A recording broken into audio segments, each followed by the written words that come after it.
what he said in his first theory, that matter is made up of indivisible, very small and indivisible particle that is called an atom. Atom can neither be created nor be destroyed. Atoms of an element are all alike in all respects, but they differ from the atoms of other elements. Atoms of an element combine in small numbers to form molecules.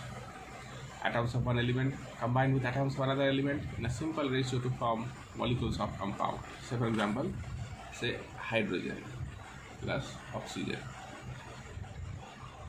Then this is your H2. They always combine in the ratio 2:1. Two parts of hydrogen combines with one part of oxygen to form water molecule. Ready?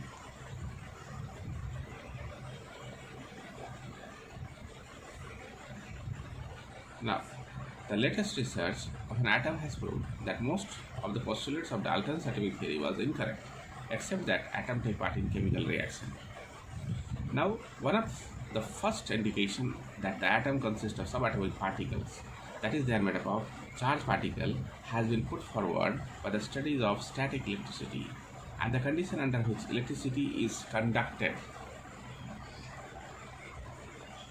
by different substances. In 1883, Faraday showed that the flow of electricity is due to the flow of charged particle. First suggested the name electron for this electrical particle.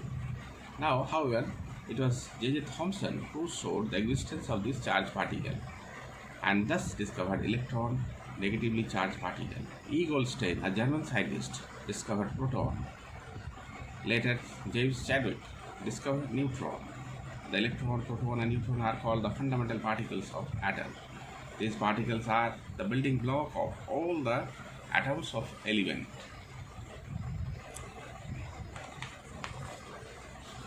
Now, say definition of an element. Element is pure substance that can neither be formed from nor decomposed into simpler substance by ordinary physical and chemical methods.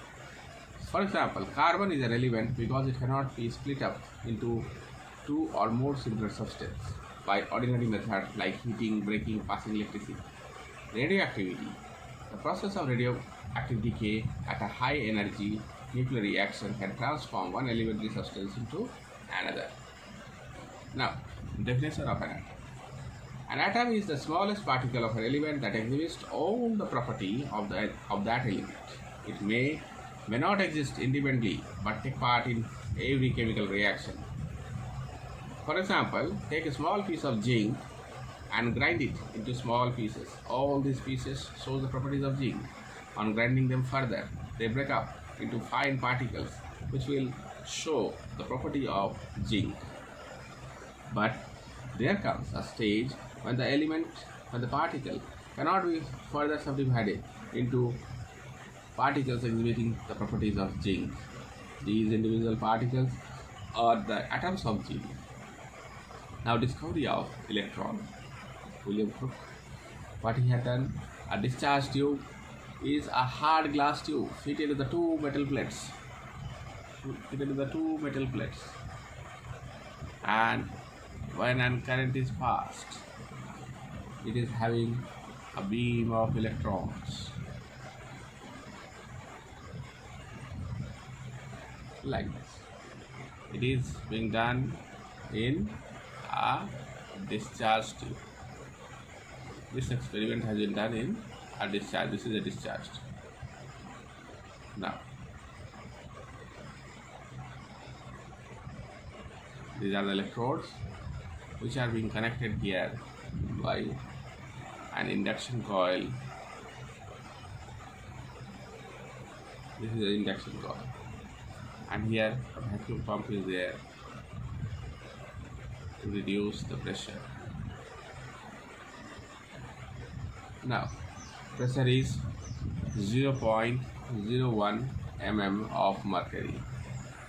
This is a negatively charged, this is a positively charged. A ray will come from negative to positive. That's why it is called cathode ray. What it is called? Cathode ray. when an electrical discharge of 1000 volt. What is that electricity? Electricity of 10,000 volts was passed through the gas at a very low pressure. Pressure is how much? 0.01 mm. Cathode rays are produced. Now properties of cathode ray. Properties. Seriously, properties are very important. You all have to memorize the properties. They travel from cathode to anode. Say this is cathode. They travel from cathode to anode. They cause greenish yellow fluorescence. They cause a greenish yellow fluorescence. A soda glass screen is placed in the tube. If suppose the soda glass screen is being placed here, they showed greenish yellow fluorescence. They are affected by electric field. That is they inflected towards the positive field. That is, they inflected towards the positive field. Why? Because they are negatively charged.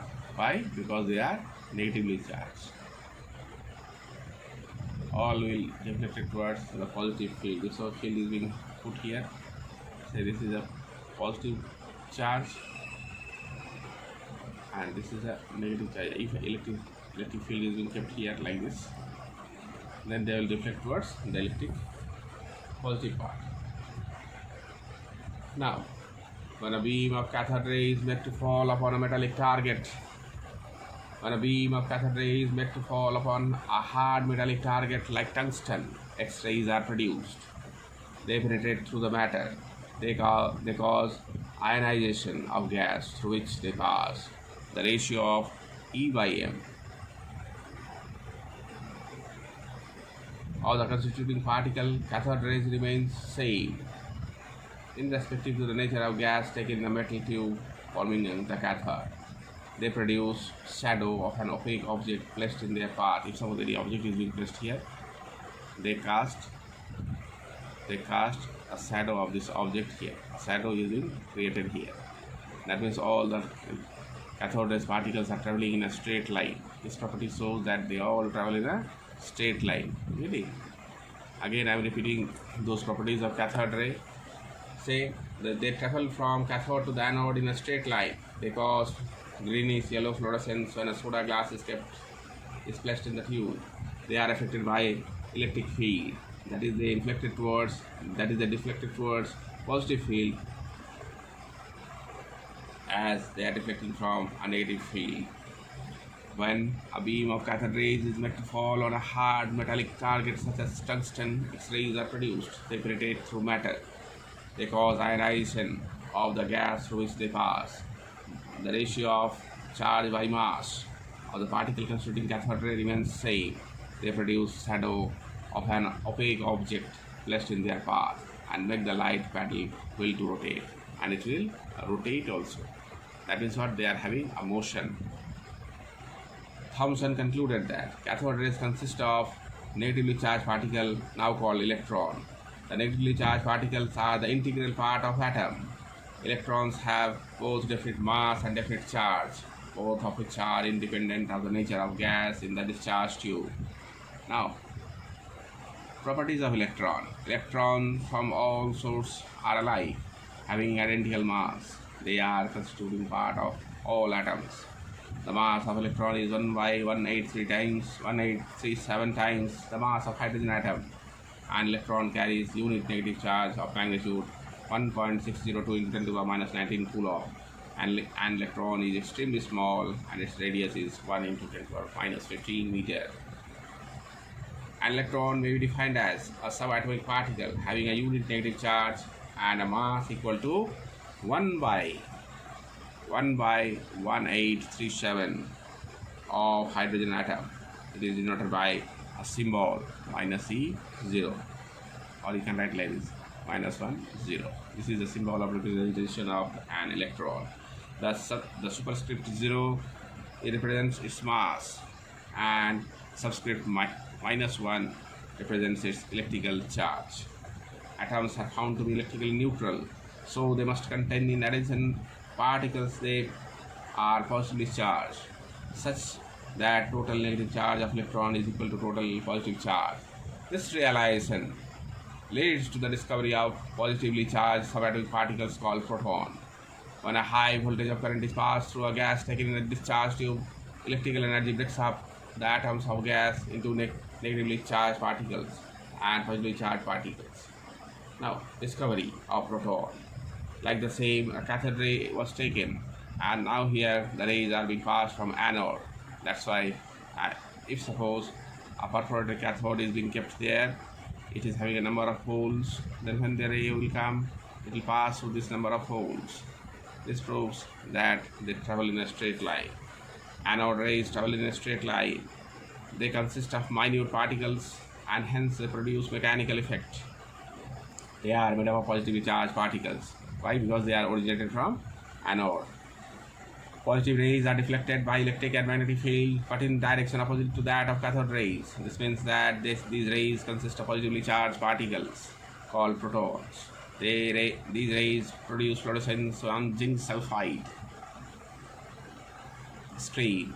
Their E by M ratio, its value is much less than that of electron and is maximum when hydrogen is taken in a discharge tube. E by M ratio will be maximum when hydrogen is taken in a discharge tube. Otherwise, it is minimum. Okay. Now, properties of proton. A proton possesses a unit positive charge +1, and its value is, what is its value? 1.602 into 10 to the power minus 19 coulomb. This is the charge.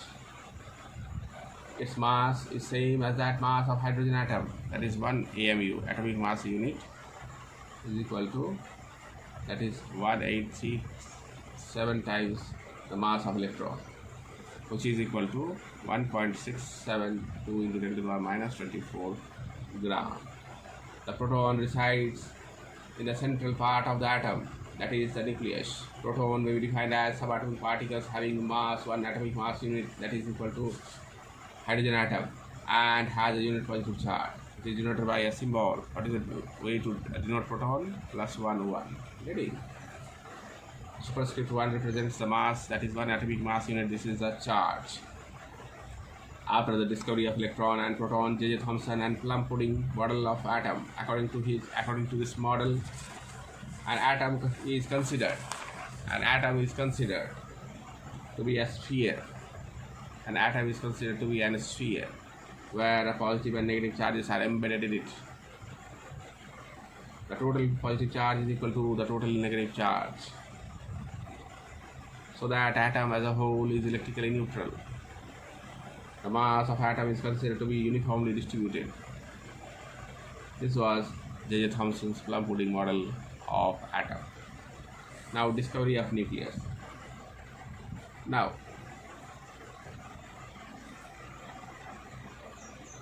Lord Rutherford, a scientist from New Zealand, directed a stream of alpha particles. He observed most of the alpha particles passed straight through the foil.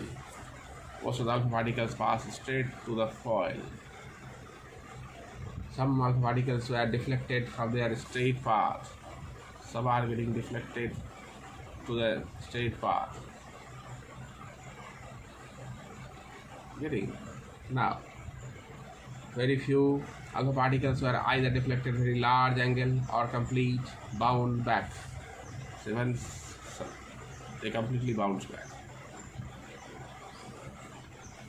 Now, Rutherford atomic model. The atom contains large empty space. This is why most of the alpha particles pass through the metal foil without deviating from their path.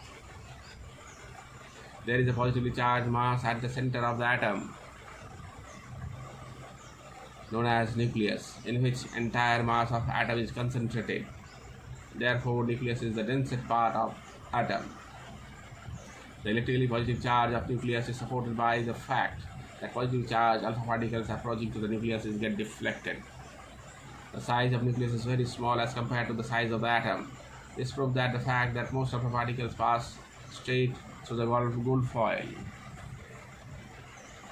The electron revolve around the nucleus at a large distance from each other and forms a nucleus. And from the nucleus, the electrons will revolve. Say this is the nucleus, and electrons will revolve around the nucleus in a large path. An atom as a whole is electrically neutral because the total positive charge of nucleus is balanced by total negative charge of the electron. Electron revolve around the nucleus in a closed path called orbit. This is called an orbit. Now, up to this much.